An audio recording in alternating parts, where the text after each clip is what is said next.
Muito bem, estamos de volta. Neste bloco, dando continuidade aos nossos estudos dos crimes licitatórios, nós vamos falar um pouquinho aí sobre a frustração do caráter competitivo da licitação, vamos falar também sobre o patrocínio de contratação indevida e pretendo falar ainda neste bloco sobre a modificação ou pagamento irregular em contrato administrativo, tá certo? Então, lá no artigo 337-F, quando ele fala da frustração do caráter competitivo da licitação, é importante que nós saibamos que o artigo 337-F, ele traz uma redação similar, não é, ao artigo anterior lá na Lei das Licitações, que é o artigo 90, quando ele fala de frustrar ou fraudar mediante combinação, não é, o caráter competitivo do procedimento licitatório. Só temos que tomar um cuidado, nós vamos falar um pouquinho o que é a modalidade de frustrar, né? Qual é a modalidade de fraudar, porque é um crime de ação múltipla também, conteúdo variado. Aqui é importante a gente saber que a conduta descrita no tipo penal, quer seja, né, de frustrar ou de fraudar, esse caráter competitivo da licitação, qual é a finalidade? Coibir a prática de ações que trazem ou tragam mácula, não é? Na finalidade do procedimento licitatório. Por quê? Qual é a finalidade? É viabilizar a escolha da proposta mais vantajosa para a administração pública, não é? A fim de que ela possa ser cumprida, ou seja, a fim de cumprir a função de zelar pela satisfação aí do interesse da coletividade. Aí, se a pessoa frauda, se ela frustra, né, a intenção licitatória, nós vamos ter uma figura aqui que, mais uma vez, não é, ela é dolosa, mas trata aqui de uma norma, então vamos fazer aqui um preceito doutrinário, não é? Ela é uma norma que prejudica, porque modifica a pena praticamente dobra. Então, não só dobra, como muda a forma de cumprimento de detenção para reclusão, né? Então, uma nova lei que piorou, então, diante disso, por uma vedação constitucional colocada lá no artigo 5º, inciso 40, nós não vamos retroagir para alcançar fatos anteriores, tá? Então, Priscila, só isso? Não. Da mesma forma que aconteceu com a contratação direta e legal, no artigo 337-E, aqui nós também vamos ter óbices a alguns benefícios, institutos despenalizadores, desprisionalizadores, e também teremos óbice aí ao acordo de não persecução penal. Por quê? Porque lá no artigo 28A, um dos requisitos é que a pena mínima seja inferior a 4 anos, e a pena do crime em questão, ela parte de 4. Porém, ficando a pena no mínimo legal de 4, nada obsta que o magistrado se valha do artigo 44 e faça o quê? Faça a substituição dessa pena, tá bom? Quanto à sujeição ativa, qualquer pessoa pode praticar o crime de frustração de caráter competitivo da licitação. Então, ele é um crime comum, tá? Tendo como sujeição passiva o Estado. Claro que, de forma aí, subsidiária, nós podemos ter no polo passivo, assim considerado, aquelas outras pessoas que também fizeram parte do processo licitatório, né? Que, obviamente, tenham feito parte, mas que sejam pessoas alheias a essa fraude, né? Porque se elas, obviamente, são consideradas em conluio e unidade de desígnios para fraudar ou frustrar o caráter competitivo da licitação, assim responderão dentro da teoria monista, não é? Responderão pelo crime aqui em questão. Com relação às condutas, nós temos um crime de ação múltipla e conteúdo variado. Então, nós temos o tipo objetivo de fraudar e nós temos o tipo objetivo de frustrar a licitação, né? Em especial a finalidade da licitação. Como que é frustrar? Ele impede, ele provoca algum preceito que venha a falhar.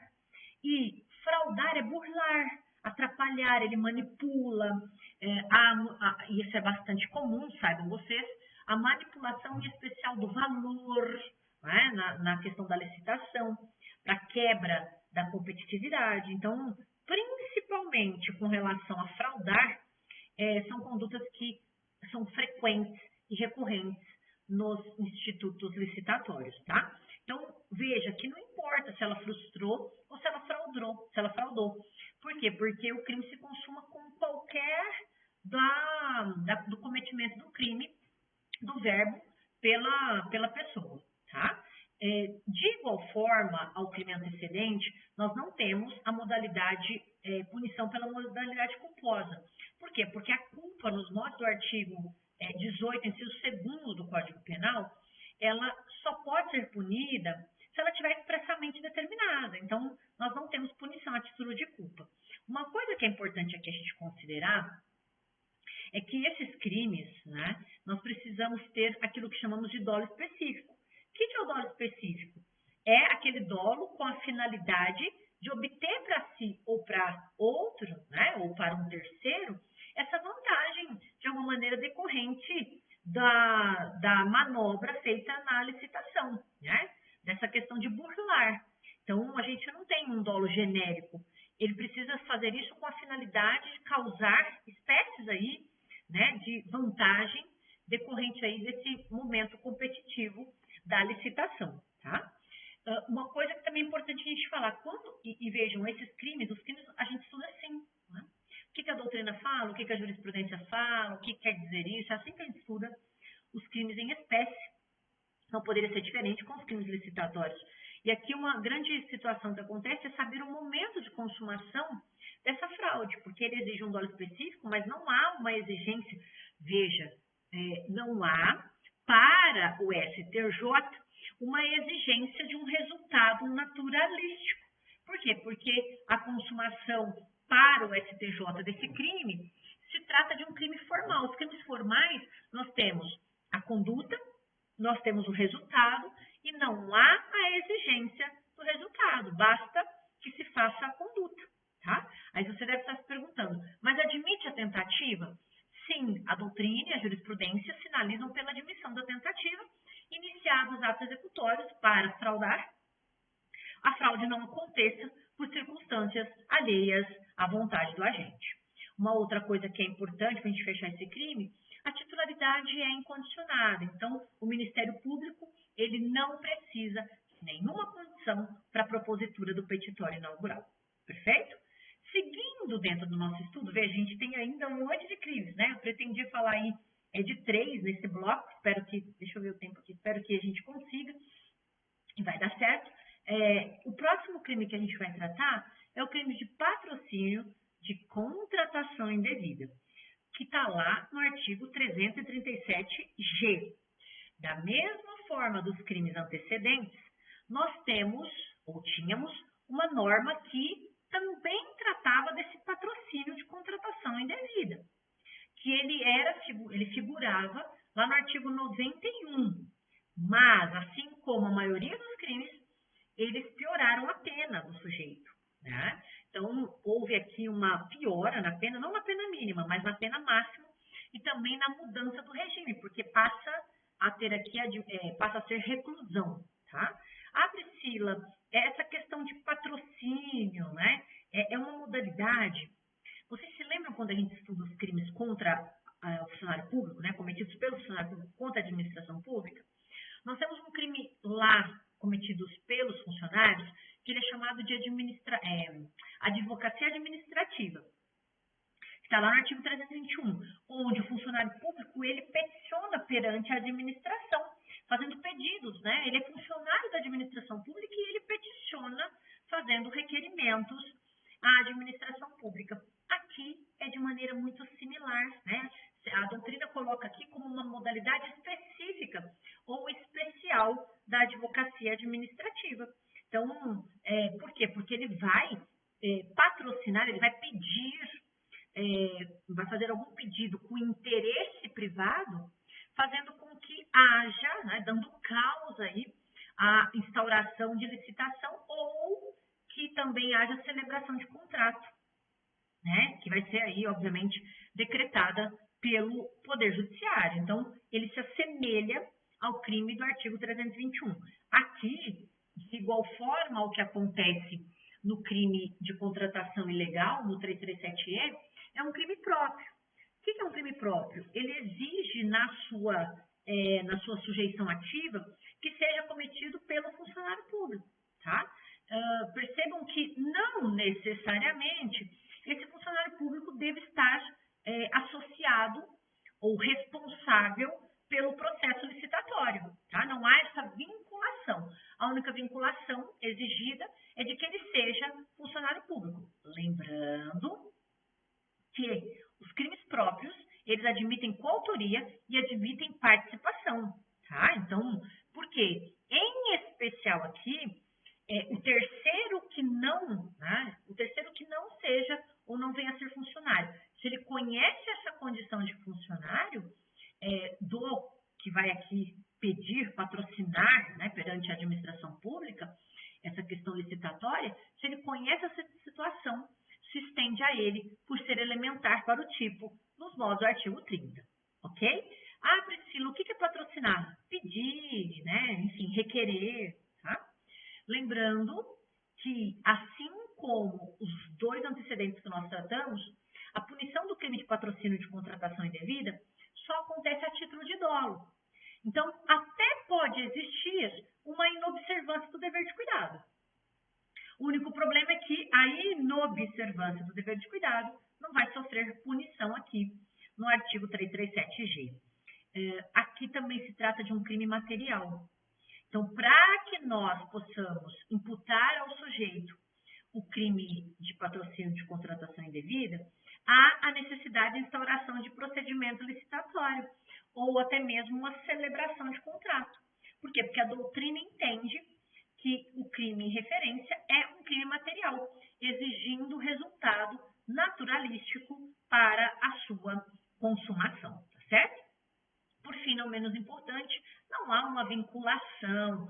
A consumação pode acontecer de qualquer forma. Por isso que a doutrina traz esse crime como sendo um crime de forma livre, tá? Podendo ser praticado de forma unissubjetiva. Sozinho, tem gente que fala unissubjetivo, não é? Conduta unissubjetiva pode ser praticado por um, ou de concurso eventual. Ele pode se unir ou não a outras pessoas para a prática delitiva, tá bom? A única coisa que é importante que nós deixemos registrado é que, para que a gente possa falar no crime, há uma necessidade de que a licitação ou o contrato feito tenha sido invalidado pelo Poder Judiciário, tá? Porém, nós temos uma boa discussão, na verdade, uma boa divergência, uma boa discussão a respeito da natureza da decisão que invalida essa licitação. Então, nós temos parte da doutrina que entendem que é uma condição que é objetiva para punir, para o exercício do ius puniendi, né? Porque se trata de um ato externo, que independe do agente. Alguns doutrinadores falam não, né? Não é uma condição objetiva de punibilidade. Por quê? Porque essa necessidade de invalidação da licitação do contrato de maneira oposta, né, o que ocorre lá na falência, é um elemento do próprio tipo penal. Em consequência disso, eles entendem que a existência de sentença decretando a invalidação está diretamente ligada à tipicidade. Então, para uns é condição do exercício do ius puniendi, né, e para outros afasta o próprio fato típico dentro dos elementos estratificados do crime, tá certo?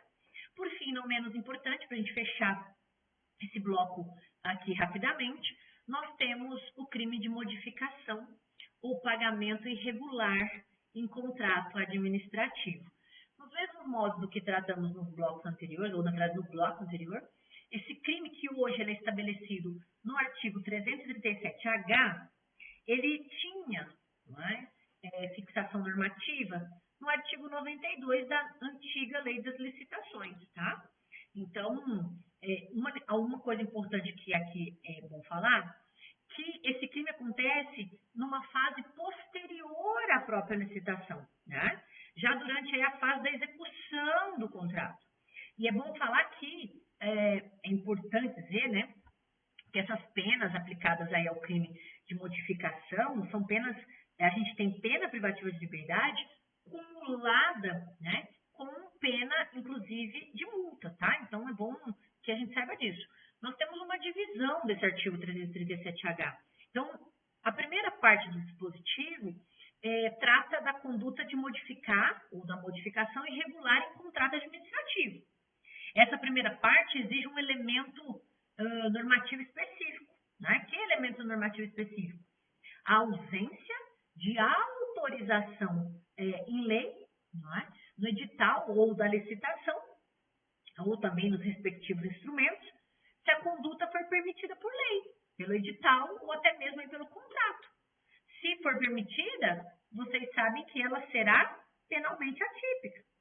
Num segundo momento, ou na verdade na segunda parte desse artigo, ele fala, né, ele se refere aí à conduta de pagamento irregular em contrato administrativo. Nesse caso, a consumação vai acontecer como? Quando vai acontecer? Apenas com o efetivo pagamento, tratando-se, portanto, de crime material, tá certo? Nos mesmos moldes dos crimes antecedentes, é uma norma que piorou, então ela não alcança fatos anteriores diante da regra da irretroatividade. Não temos institutos despenalizadores do GCRIM e também não vamos aplicar aqui o acordo de não persecução penal, tá certo? Sendo, de igual forma, um crime próprio. E aí, por ser crime próprio, vocês já sabem aquilo que eu disse nos crimes antecedentes, tá?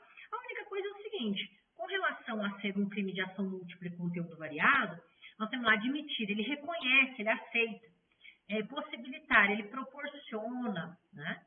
E ele dá causa, ele motiva, ele provoca, ele dá origem, tá? Sendo um crime doloso e nós não temos a exigência de um elemento subjetivo específico, ok? Não punindo de igual forma a modalidade culposa, ok? Então assim encerramos mais um bloco, vamos para o próximo bloco, eu espero vocês, até já.